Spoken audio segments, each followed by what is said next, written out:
Kadang Bapak Ibu kita dikenal, kadang kita tidak dikenal ya. Satu ketika saya tinggal di Wat Bowon, pada saat itu ada upacara pabaja. Sekali pabaja di wihara kami itu bisa 70-80 orang di hari Sabtu, 70-80 orang lagi di hari Minggu. Itu kalau lagi rame-ramenya. Ya, kalau lagi agak sepi, Sabtu mungkin 40, Minggu 70-60.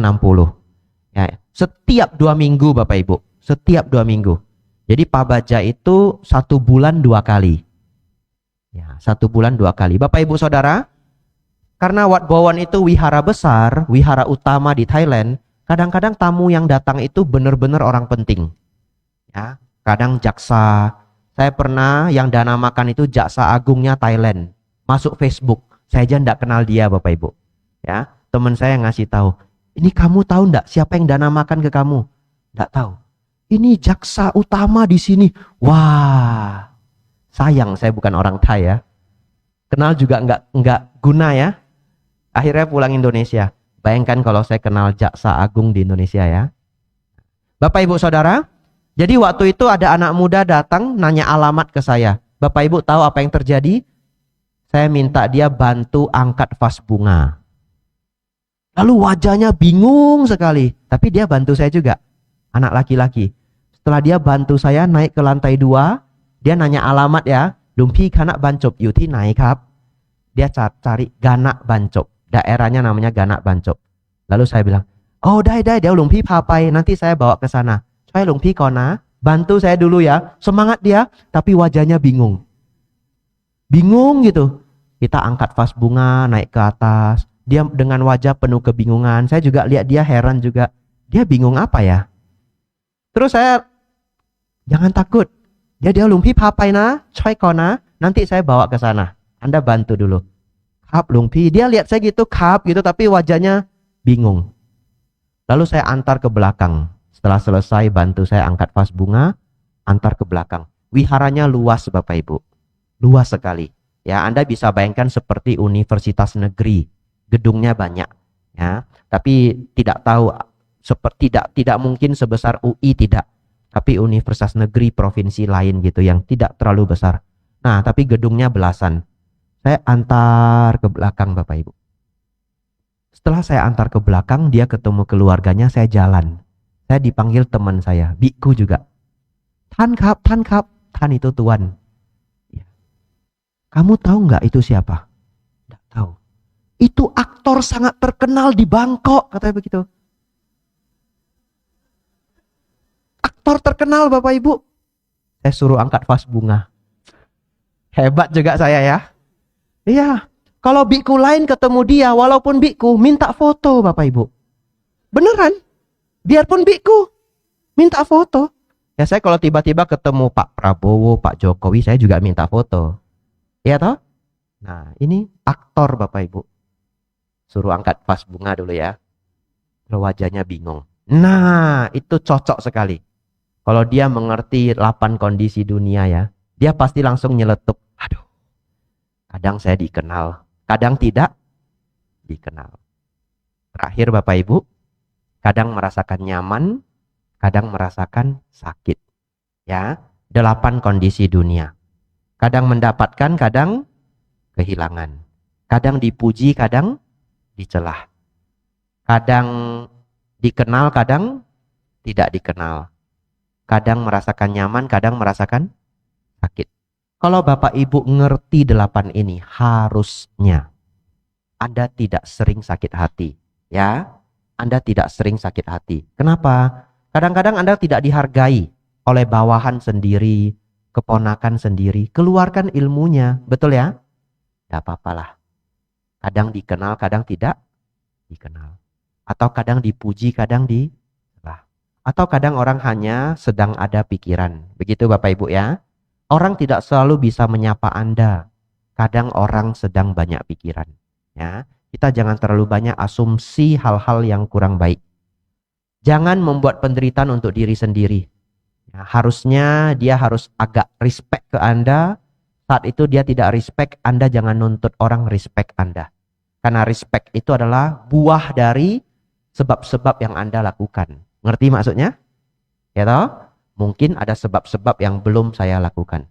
Baik Bapak Ibu, saya sambil lihat jam, lihat catatan saya. Nah, 4 lembar. 2 lembar bolak-balik ya. Nah, kias silang ya. Bapak Ibu Saudara, yang hari ini saya ingin fokus adalah anicca, dukkha, anatta. Dalam penjelasan yang cukup singkat, karena tidak bisa panjang. Puja Bakti itu waktunya sudah terbatas. Ya, mungkin paling mentok 25 menit lagi kita selesai pelajaran ini. Bapak Ibu Saudara, 8 kondisi dunia ini menyebabkan atau disebabkan karena corak kehidupan kita yang anicca, tidak kekal. Ya, bagi yang belum hafal sambil dihafal, anicca, tidak kekal, dukkha, ada penderitaan dan ketidakpuasan. Ya, ada penderitaan dan ketidakpuasan. Walaupun itu belum lengkap ya Bapak Ibu. Kalau mau lengkapnya, ada penderitaan dan ketidakpuasan apabila kita masih memiliki nafsu keinginan, kemelekatan, dan ketidaktahuan. Itu lengkapnya. Jadi sebenarnya dukkha itu bukan artinya kehidupan ini penuh penderitaan. Bukan. Kalau kehidupan ini hanya ada penderitaan, Bapak Ibu tidak berbahagia. Betul ya?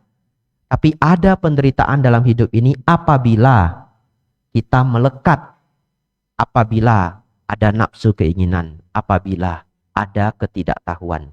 Itulah yang akan kita tepis. Yang ketiga, anatta. Ya, anatta tidak saya terjemahkan dulu. Nanti kita pelajari saja. Saya langsung masuk yang pertama Bapak Ibu.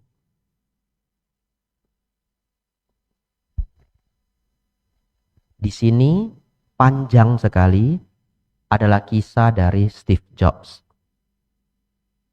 Kisah dari Steve Jobs ya. Karena saya pikir kisah hidup dia itu sangat baik untuk kita jadikan perenungan anicca. Siapa itu Steve Jobs Bapak Ibu? Bosnya Apple ya dulu. Penemu perusahaan Apple. Apple itu handphone yang mahal itu. Pokoknya kalau handphonenya ada Apple-nya katanya mahal. Ya. Ini kalau Anda ingin handphone Anda terlihat mahal, pasang stikernya sendiri. Ya. Bapak Ibu Saudara, ada apa Bante dengan Steve Jobs ini? Dia orang sangat hebat, orang sangat kreatif. Ini kisah hidupnya Bapak Ibu ya. Dia lahir 24 Februari 1955. Ya, lahir di San Francisco, California. Kemudian dia lulus SMA Bapak Ibu tahun 1972. Lalu dia masuk kuliahnya di Reed College di Oregon. Tapi cuma 1 semester kemudian dia keluar. Ya, tidak tahu kenapa banyak penemu-penemu hebat zaman sekarang itu kuliahnya tidak selesai. Ya, Mark Zuckerberg itu juga kuliah tidak selesai. Yang penemu Facebook. Bill Gates, penemu Windows juga kalau tidak keliru kuliah dia tidak selesai. Lalu anak zaman sekarang mau niru. Iya betul, nanti Anda akan ketemu, percaya saya. Anak atau keponakan Anda dia akan bilang begini, ngapain saya sekolah Pak? Lihat itu Steve Jobs. Lihat itu Mark Zuckerberg. Lihat Bill Gates. Mereka juga drop out, kuliah cuma sebentar, sukses. Lalu Anda bingung mau jawab apa. Begitu ya? Anda harus jawab juga. Itu cuma 3 orang. Lihat itu homeless. Yang gak punya rumah. Ya, lihat para pengangguran. Lihat, mohon maaf, para pengemis misalkan. Kamu survei dulu dia kuliah enggak gitu. Ya, di Amerika sendiri saya yakin jumlah homeless yang tidak berkuliah, para kriminal bahkan ya lebih banyak yang karena susah mencari nafkah, pendidikan tidak tinggi, jatuh ke keadaan begitu. Ya, jadi tidak bisa ambil 3 orang ini sebagai contoh.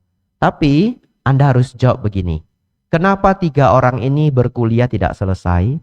Karena mereka IQ-nya terlalu tinggi. Sekolah itu kan diciptakan untuk orang yang IQ-nya lebih kurang di range itu gitu. Ya toh?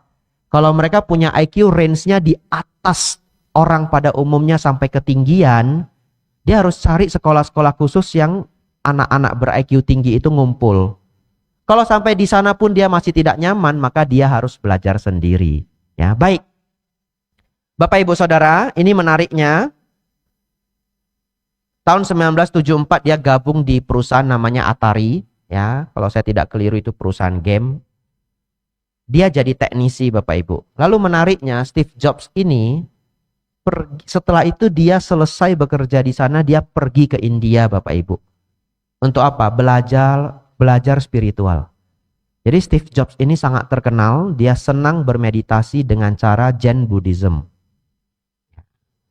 Pelan-pelan ya, kita lihat prestasi dia.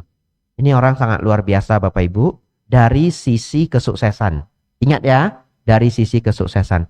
1976, yaitu 1 April, dia dengan 2 temannya, Steve Wozniak dan Ronald Wayne, mendirikan perusahaan Apple Computer di garasi rumahnya. Ya, mereka start dari sekecil itu. Ya, di Amerika setiap rumah ada garasi. Dan garasi itu biasanya luang gitu, lapang. Mereka start 3 teman ini 1976. Kita lanjut Bapak Ibu. 1977 dia meluncurkan komputer pribadi. Ya. Jadi Bapak Ibu saudara-saudari hari ini punya komputer pribadi di rumahnya, dulu itu adalah kemewahan. Dulu yang punya komputer itu hanya universitas atau big company, perusahaan besar.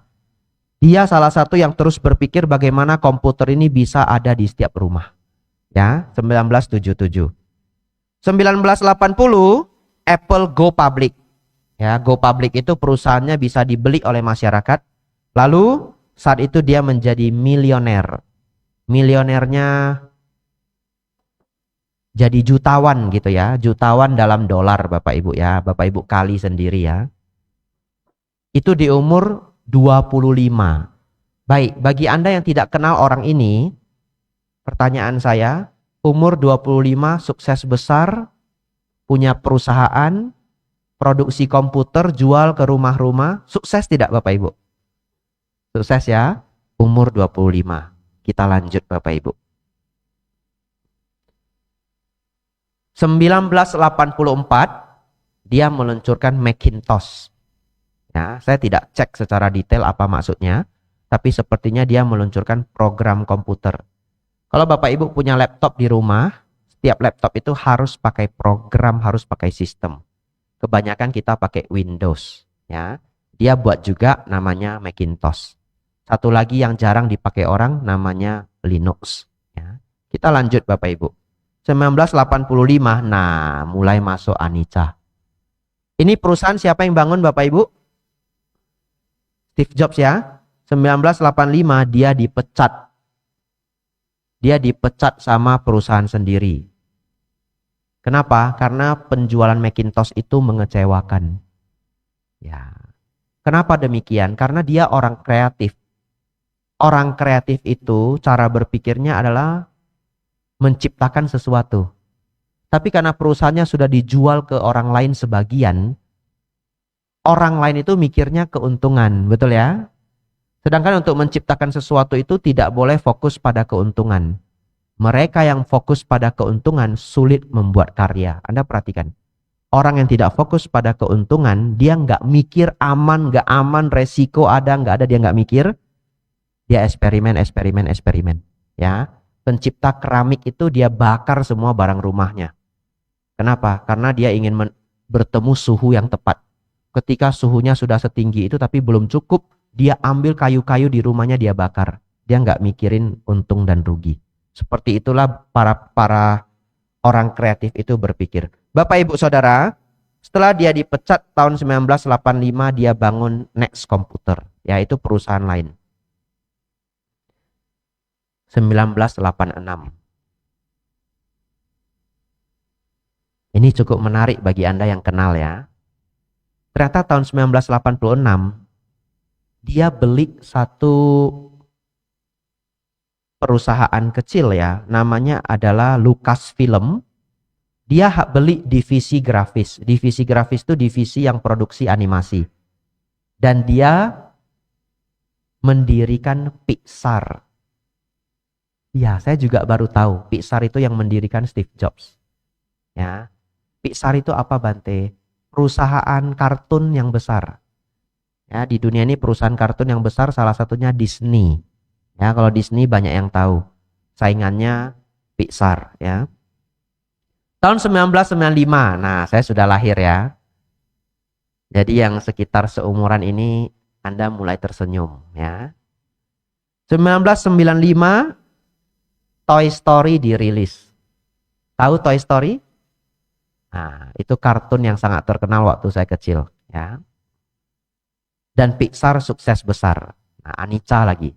Tadi dia sudah terpuruk, ini pelan-pelan dia naik lagi. Tapi setelah naik, tahun 1997, dia diminta kembali ke Apple. Ya. Jadi kita dapat satu pengalaman Bapak Ibu ya. Walaupun perusahaan itu dia yang bangun sendiri, bisa juga loh dipecat. Begitu Bapak Ibu ya. Itu bukan hal yang aneh. Kadang terjadi di masyarakat. Toko dia yang buka sendiri. Setelah 5 cabang, 6 cabang, sudah mulai senior, anak yang pegang dipecat sama anaknya. Ya. Kalau itu terjadi pada Anda ingat ceramah saya ya, ya sudah ya.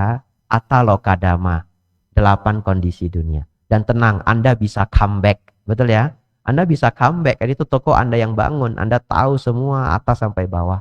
Anda selalu bisa comeback. Saudara-saudari, 1997 dia kembali ke Apple dan dia jadi CEO lagi. Perusahaan yang next yang dia bangun itu dibeli sama Apple, diakuisisi. Tahun 2001 Bapak Ibu, dia meluncurkan iPod. Ya. Jadi setelah ada iPod, dulu orang pakai Walkman yang gede-gede ya, waktu saya masih kecil, iPod kecil sekali. Lalu saya lihat teman-teman semua juga, saya juga pakai waktu kecil. Tapi yang merek China Bapak Ibu ya. Yang penting mirip aja. Kalau iPod kemahalan ya. Ya, semua orang pakai Bapak Ibu. Dan ini mengubah cara orang mendengarkan musik. Kita lanjut Bapak Ibu, tahun 2003. Mungkin bagi Bapak Ibu hanya menganggap ini sekedar informasi yang disampaikan oleh saya. Tapi kalau Bapak Ibu yang mengerti teknologi, Anda sedang mendengar sesuatu yang benar-benar mengubah dunia. Ya, yaitu apa? Tahun 2003 dia mendirikan iTunes. Saya seumur hidup juga nggak pernah pakai iTunes. Ya, jadi saya jelaskan ke Anda apa itu iTunes. Kalau salah nanti Anda koreksi. Kalau tidak keliru, iTunes itu tempat dengar lagu, betul nggak? Ya, kalau sekarang Spotify. Jadi lagu dikumpulin di satu tempat. Dan itu revolusioner Bapak Ibu. Karena zaman dulu kalau orang mau dengar musik harus beli piringan. Dari piringan gede, makin lama makin kecil dan harganya mahal sekali. iTunes itu membuat orang-orang bisa mendengar banyak lagu dengan harga yang tidak terlalu mahal. Dan gara-gara iTunes, muncullah yang Anda pakai hari ini. Apa yang Anda pakai hari ini? Android dan Apple Store. Aplikasi dikumpulin di satu tempat. Betul Bapak Ibu? Dulu mereka sebenarnya terinspirasinya karena lagu dikumpulin di satu tempat. Lama-lama aplikasi dikumpulin di satu tempat. Namanya Android dan App Store. Kita lanjut Bapak Ibu. Tahun 2007 dia meluncurkan iPhone. Tahun 2010 dia meluncurkan iPad.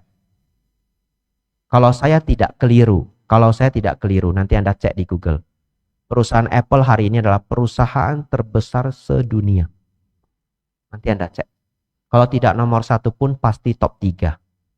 Padahal ada puluhan ribu, mungkin juga ratusan ribu perusahaan di dunia ini. Ini adalah manusia yang suksesnya udah nggak ketolongan Bapak Ibu. Dia mulai dari garasi Bapak Ibu. Dia mulai dari teknisi dan perusahaan dia itu berakhir sebagai perusahaan terbesar di dunia. Kita lanjut sedikit ceritanya. Tadi kita sampai sudah 2010 Bapak Ibu, dia meluncurkan iPad. Ya. 2024 Biko Abijato menceritakan kisah hidupnya di Wihara Ratanagraha. Ya. Baik. Ini kisah anicanya. Tadi kan Anda lihat kesuksesannya ya. Ini kisah anicanya. Tahun 2004 Steve Jobs menjalani operasi untuk mengangkat tumor kanker pankreas yang langka. Ya. Jadi kendati pun dia sebegitu sukses, sebegitu gemilang, manusia tidak bisa kabur dari sakit tua dan mati, Bapak Ibu. Ya. Dia kena kanker pankreas. Tahun 2009 dia cuti medis dan transplantasi hati. Tahun 2011 tanggal 24 Agustus, dia mengundurkan diri dari CEO Apple. Sekarang digantikan CEO namanya Tim Cook. 5 Oktober 2011. Meninggal di Palo Alto, California pada usia 56 tahun. Sayang ya Bapak Ibu ya, orang segemilang ini. Kalau ditambah lagi 20 tahun, enggak tahu lagi apa yang dia ciptakan. Ya. Dia meninggal di umur 56, 5 Oktober 2011. Bapak Ibu Saudara,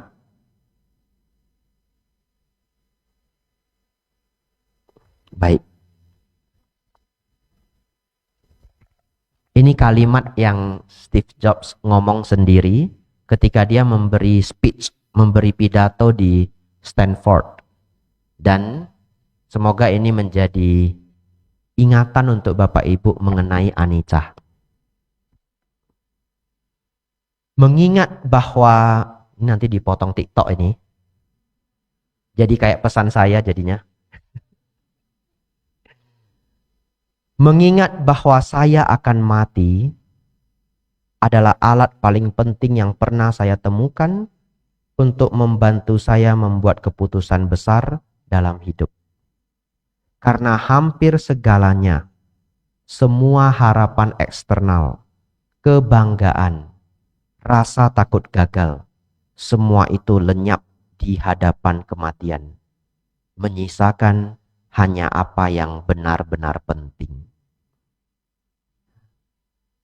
Sekali lagi ya, biar jipsim ya. Ya, biar masuk ke hati ya. Mengingat bahwa saya akan mati. Seperti saya yang benar-benar akan mati ini ya. Mengingat bahwa saya akan mati adalah alat paling penting yang pernah saya temukan untuk membantu saya membuat keputusan besar dalam hidup. Karena hampir segalanya, semua harapan eksternal, kebanggaan, rasa takut gagal, semua itu lenyap di hadapan kematian. Menyisakan hanya apa yang benar-benar penting. Bapak Ibu Saudara, mengambil pesan dari Steve Jobs ini, dan waktu saya yang tidak banyak, maksudnya waktu ceramah Bapak Ibu. Ya, mengingat waktu ceramah saya yang tidak banyak, Bapak Ibu Saudara, orang sesukses ini mengingatkan kita. Akhirnya yang tersisa apa? Apa yang benar-benar penting. Oleh karena itu Bapak Ibu, kalau hari ini ada cekcok keluarga, ada orang yang pernah menyakiti Anda, ada dendam ya, masalah-masalah kecil ya, janganlah semua dipusingkan ya. Hidup ini terlalu singkat. Anda fokus pada apa yang benar-benar penting. Apa yang benar-benar penting, Bante? 1. Memiliki karma baik. Betul? Ya. Banyak berbuat baik sejauh Bapak Ibu bisa. Ya. Yang kedua, mengembangkan keluhuran batin. Apa maksudnya, Bante? Kurangi kemarahan, kurangi keserakahan, kurangi ego, Dari waktu ke waktu batin semakin luhur. Ya, karena itu yang nanti Bapak Ibu bawa. Semuanya enggak Bapak Ibu bawa kok. Keluhuran batin Bapak Ibu bawa. Keluhuran batin ini ya di dalamnya termasuk bahkan pencapaian kesucian sebenarnya. Ya, tapi itu nanti di topik yang lain. Kalau saya bawakan Dhamma kelas 2 jam. Kalau hari ini tidak cukup. Membawa karma baik, membawa keluhuran batin, ya. Lalu hidup yang dijalani dengan baik. Ya. Bapak Ibu bawa hidup yang dijalani dengan baik. Jadi nanti mau menutup mata juga nggak ada yang ditakuti. Hidup sudah saya jalani dengan baik. Ya, Bapak Ibu yang punya keluarga, orang tua dijaga dengan baik, anak dijaga dengan baik, suami atau istri dijaga dengan baik, senang datang ke wihara, kadang berbuat baik, tidak membunuh, kita bukan pembunuh, kita bukan perampok. Satu kehidupan sudah dijalani dengan sangat baik. Oleh karena itu Bapak Ibu, Sang Buddha mengatakan, marilah mempraktikkan dana, sila, samadhi, dan panya. Apa 4 ini? Dana itu berbuat baik Bapak Ibu. Ya, ului cut lui, ulat cut lat. Ya, ada uang keluar uang, ada tenaga keluar tenaga. Ya, itu bahasa Hokkien ya. Ului cut lui, ulat cut lat. Kalau di Jakarta Barat keluar Hokkien sedikit. Ya. Sila, supaya apa? Supaya kita tidak pernah mengganggu orang lain. Setiap kehadiran kita itu membawa kenyamanan, manfaat, kegembiraan bagi orang lain. 3, samadhi. Apa itu samadhi, Bante? Ketenangan. Ketenangan itu mahal Bapak Ibu. Ya, Anda kalau yang malam susah tidur, Anda mengerti arti dari ketenangan. Anda kalau yang malam sering gelisah, Anda mengerti arti ketenangan. Ketenangan ini mahal. Dan kebijaksanaan, panya. 2 ini, samadhi dan panya, berjalan bersama. Bagaimana mengembangkannya Bante? Senang mendengarkan dharma. Senang mengikuti pelajaran dhamma yang baik. Dan mempraktekkannya. Ada waktu duduk bermeditasi. Ya, kalau bisa 1 hari setengah jam. Kalau bisa lebih ya bagus. Setengah jam pagi. Nanti sudah rutin, tambah setengah jam malam. Dapat 1 jam sehari. Ya, untuk apa? Agar batin lebih tenang. Bagi Bapak Ibu yang sering gelisah, Anda catat Anda sering gelisah jam berapa. Anda catat. Ya. Kenapa Bante harus dicatat? Ya, itu adalah sistem tubuh Anda. Tubuh Anda memproduksi hormon kortisol lebih banyak di jam itu. Ya, sistem hormon kita itu pakai jam, namanya circadian rhythm, dan tiap orang beda-beda. Kalau Anda yang terlalu tinggi tingkat kegelisahannya, jam berapa Anda catat. Ya. Setelah itu apa obatnya? Kalau secara dharma, sudah mau menuju jam yang Anda sering gelisah itu, Anda coba meditasi jalan 15 menit. Atau 20 menit. Setelah meditasi jalan, meditasi duduk. Kalau gelisah Anda bisa berkurang bahkan hilang, maka selamat. Lebih baik gelisah atau meditasi? Gelisah. Lebih baik gelisah pula ya. Sudah salah, keras lagi suaranya. Lebih baik meditasi ya, daripada gelisah, lebih baik kita bermeditasi. Bapak Ibu Saudara, lihat tinggal 5 menit. Kertasnya belum habis. Waduh. Lanjut yang kedua, dukkha ya. Dukkha ini panjang saya tulis Bapak Ibu ya. Panjang saya tulis tapi tidak jadi saya jelaskan. Bohwat ya. Waktunya kurang.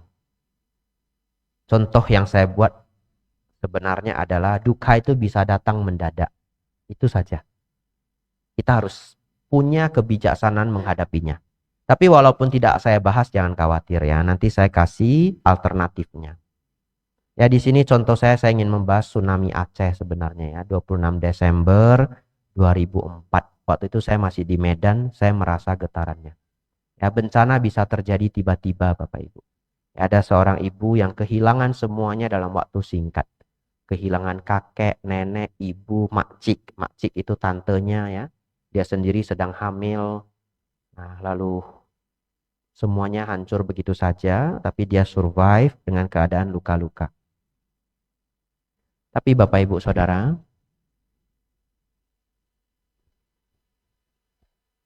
kalau kita senang belajar dhamma, duka ketika datang, dampaknya tidak 100%. Ya. Kalau Anda punya dharma, duka itu akan berkurang dampaknya. Kalau Anda bisa mengurangi dampak duka 35%, 40%, itu sudah sangat membantu. Maksudnya apa Bante? Begini. Setiap orang di dunia ini kalau umurnya panjang, maka dia akan mengalami banyak kehilangan. Betul Bapak Ibu? Ya. Kalau umur dia panjang, dia akan mengalami banyak kehilangan. Ada orang yang kehilangan ibunya atau kehilangan ayahnya, bahkan sampai menjadi gila. Ada. Tapi ada orang yang kehilangan ibu dan ayahnya yang sangat baik. Baiknya sama. Tapi dia bisa melewati itu setelah merasa kelabu selama mungkin 2 tahun. Bapak Ibu coba lihat. Setiap orang melewati duka berbeda-beda. Bukankah kalau kita bisa melewati duka dengan dampak yang lebih ringan, jauh lebih baik, benar Bapak Ibu? Ya, kalau bisa tidak berduka, kalau bisa. Dan itu obatnya adalah dhamma. Bapak Ibu cari pelajaran saya, judulnya 4 kebenaran mulia. Pelajarannya 4 jam. Ya, Anda cari di YouTube karena saya belum punya channel pribadi. Anda pelajari, ada bagian 1, ada bagian 2. Judulnya 4 kebenaran mulia. Nanti kita banyak membahas duka ini. Karena waktunya hari ini tidak cukup, bagian 2 saya skip. Ya. Kalau Anda mau 4 jam, kita pulang jam 4 sore. Ya, ya tapi tidak bisa karena setelah ini harus masih ngajar di Pondok Cabe. Ya, kalau datang ke RG itu ngajarnya paket Bapak Ibu.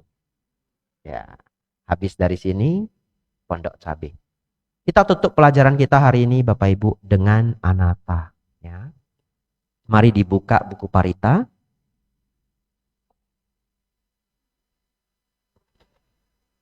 Halaman 159. Inilah suta tentang anatta Bapak Ibu. Dapat ya? Buku besar Bapak Ibu.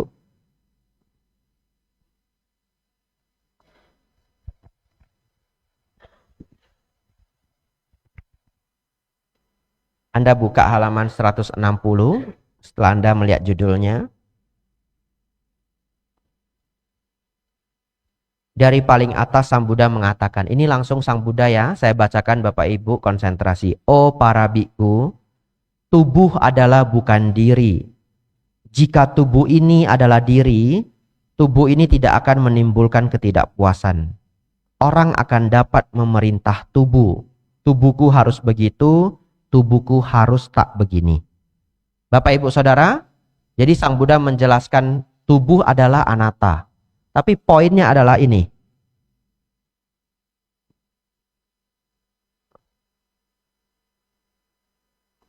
Jika tubuh ini adalah diri, orang akan dapat memerintah tubuh. Betul Bapak Ibu? Saya ulangi ya. Jika tubuh ini adalah diri, orang akan dapat memerintah tubuh. Jadi sebenarnya pemahaman anatta di tingkat awal, saya ulangi di tingkat awal, Bapak Ibu boleh terjemahkan sebagai tidak bisa diatur. Itu kuncinya yang sangat berharga untuk hidup kita sehari-hari. Baik Bapak Ibu, kalau kita baca terus ini, yang pertama Sang Buddha mengatakan tubuh tidak bisa diatur, yang kedua wedana tidak bisa diatur, yang ketiga sanya tidak bisa diatur, yang keempat sangkara, yang kelima winyana. Apa yang tidak bisa kita atur bukanlah milik kita yang sesungguhnya. Apa yang bukan milik kita tidak bisa disebut sebagai diriku, milikku, dan aku. Jadi ketika kita mempelajari anatta di tahap awal, makna bukan diri, makna tanpa akunya itu sebenarnya bermakna idiom. Ngerti maksudnya? Bermakna idiom yang mana artinya adalah tidak bisa diatur. Ini ketika kita belajar anatta di tahap awal. Kecuali nanti kita belajar anatta di tahap meditasi. Kenapa saya harus menjelaskan ini ada makna idiomnya? Supaya satu hari ketika Anda ditanya oleh orang lain, Anda tidak kebingungan. Contoh, Anda bahas anatta dengan teman Anda yang baru belajar Dharma. Kita itu tidak ada diri, tidak ada diri. Nanti Anda dijawab, lu xiao liao, tidak ada diri. Ya? Coba kamu pegang pipimu sendiri. Pegang tanganmu sendiri. Terasa Bapak Ibu? Terasa ada diri? Ah, tadi Anda bilang tidak ada diri. Tio? Cekai ping iu xiao liao. Ya, teman kita satu ini sudah gila ya. Nah, jadi Anda pegang tangan Anda, bagaimana bilang tidak ada diri? Kalau Anda tetap kekeh, enggak, tidak ada diri kok, tidak ada diri. Anatta. Dia ambil dompet Anda, marah enggak? Sini dompet saya, kenapa kamu ambil? Tidak ada dompet. Dompet ini milikku. Milikku. Tadi kata kamu tidak ada aku. Nah, pusing Anda toh? Jadi untuk tahap awal memahami anatta ini adalah tidak bisa diatur. Apa maksudnya Bante? Tubuh tidak bisa Bapak Ibu atur sepenuhnya. Kalau bisa, saya mau perintah dia, oh tubuh, mulai besok jadilah kurus. Ya, sudah lewat setahun belum kurus juga. Ya, nanti lihat tahun depan datang ke RG sudah kurus belum ya? Oh tubuh, kuruslah.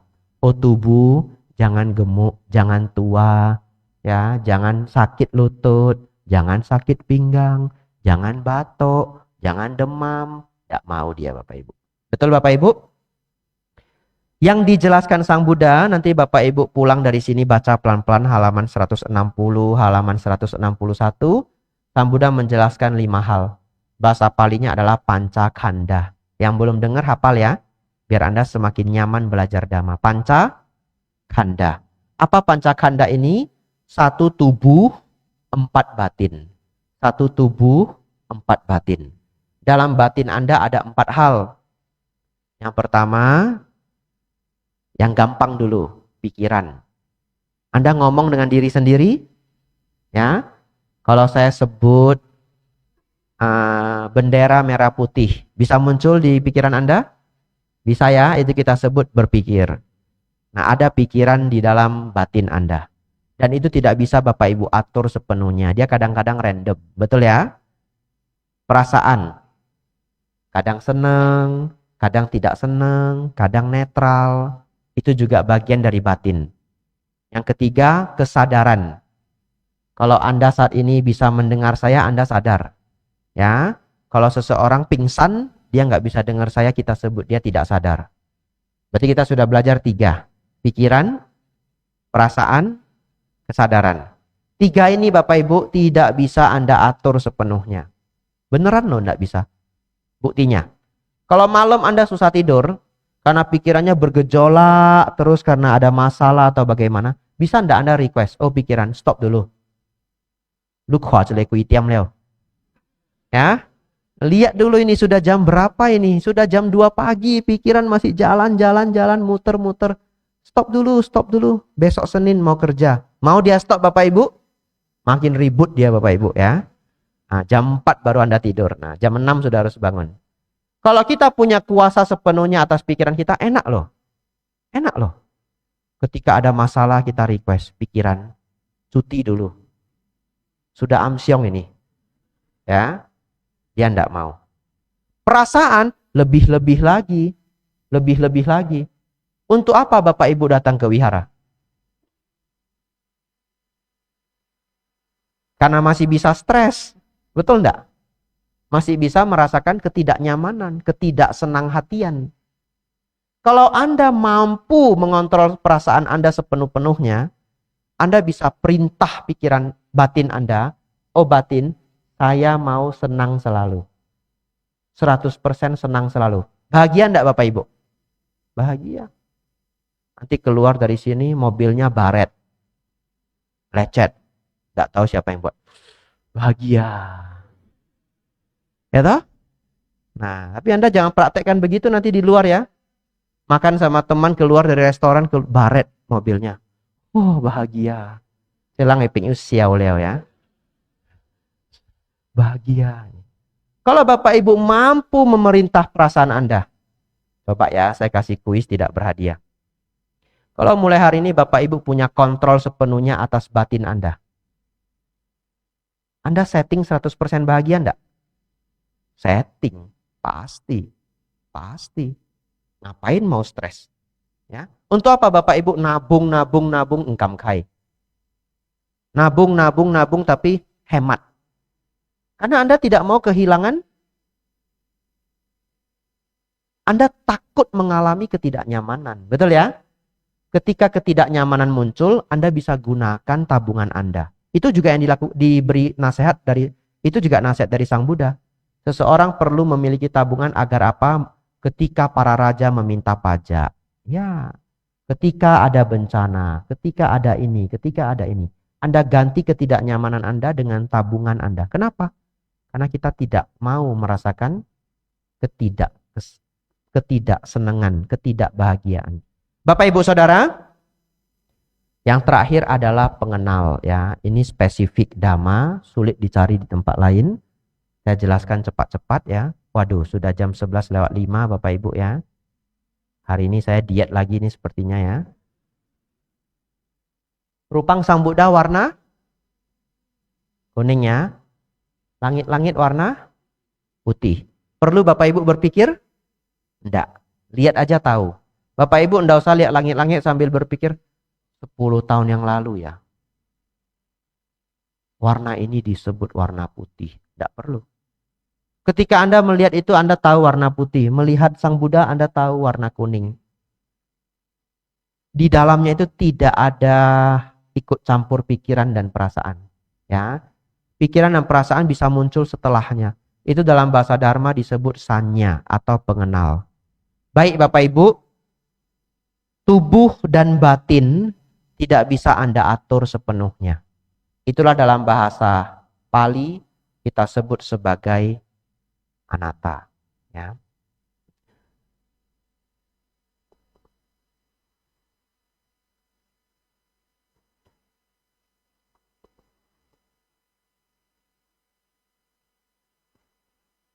Sebenarnya,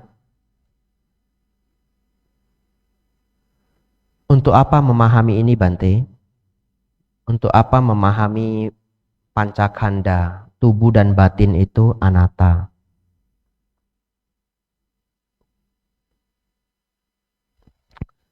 Salah satunya adalah agar kita tidak selalu mau dipengaruhi oleh pikiran dan perasaan ketika yang ditawarkan itu adalah sesuatu yang tidak baik. Ya. Jadi Bapak Ibu mulai hari ini, kalau pikiran Anda menawarkan pikiran yang tidak baik, Anda harus lawan dia. Apa maksudnya pikiran tidak baik, Bante? Enak aja dia ganggu saya. Dia belum tahu ya saya siapa. Emang saya nggak bisa melakukan seperti itu. Besok saya bikin dia susah. Itu kata siapa Bapak Ibu? Pikiran. Kata pikiran. Nah, itulah sebabnya Sang Buddha mengatakan anatta. Apa maksudnya?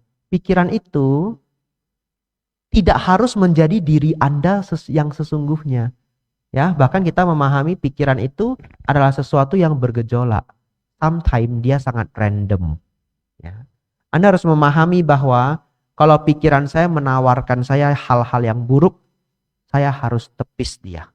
Saya tidak boleh ikuti semua pikiran saya.